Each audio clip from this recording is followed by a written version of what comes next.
After a bout of smallpox, Lady Mary travelled to Constantinople with her husband, where she was taken in by the culture, and the women in particular. Hi, I'm Em. I'm a historian and I love brilliant historical women. We've already learnt about Lady Mary Wortley Montagu's education and her marriage, and she's just set off for Turkey, so if you haven't seen that yet, head back to part 1. Otherwise, let's dive in.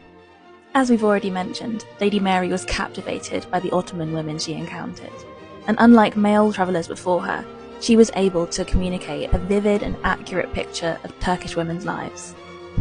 Thanks to her gender and social status, Mary was able to spend time in women-only spaces that other travellers weren't able to access, such as baths.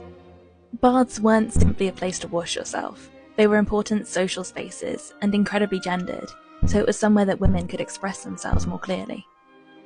In her letters, Lady Mary describes one encounter at a bath in Sofia, where the women were horrified by her stays.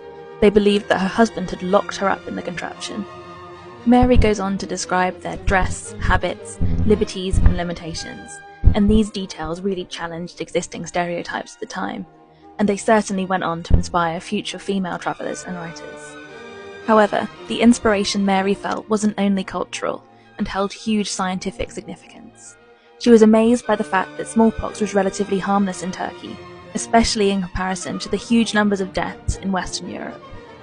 It was in these restricted female spaces that Mary would first witness widespread smallpox inoculation. She described groups of older women who would perform variolation every September. Variolation involves taking a tiny bit of pus from a smallpox blister and introducing it into the bloodstream of a healthy person. This results in a milder case of smallpox, and consequently greater immunity to future infections. Determined to protect her children, Mary had her 5-year-old son inoculated while in Turkey, making him the first English person to undergo the procedure. When she returned to London, she enthusiastically promoted the treatment, although it was originally viewed with suspicion. It's important to recognise that Mary didn't come up with this procedure. It was likely practiced in Africa, India and China long before the 18th century, but it was Mary's welcome in Turkey, her wonder at the culture and her willingness to learn that meant she was able to bring this procedure back to Western Europe, saving many lives. In 1721, there was a smallpox epidemic taking the lives of people around the world. Mary decided at this point to have her daughter inoculated and publicised the results. Despite their effectiveness, her efforts were met with bitter hostility, and opponents of the procedure claimed that it was irreligious and a fad of ignorant women. Let's pause there.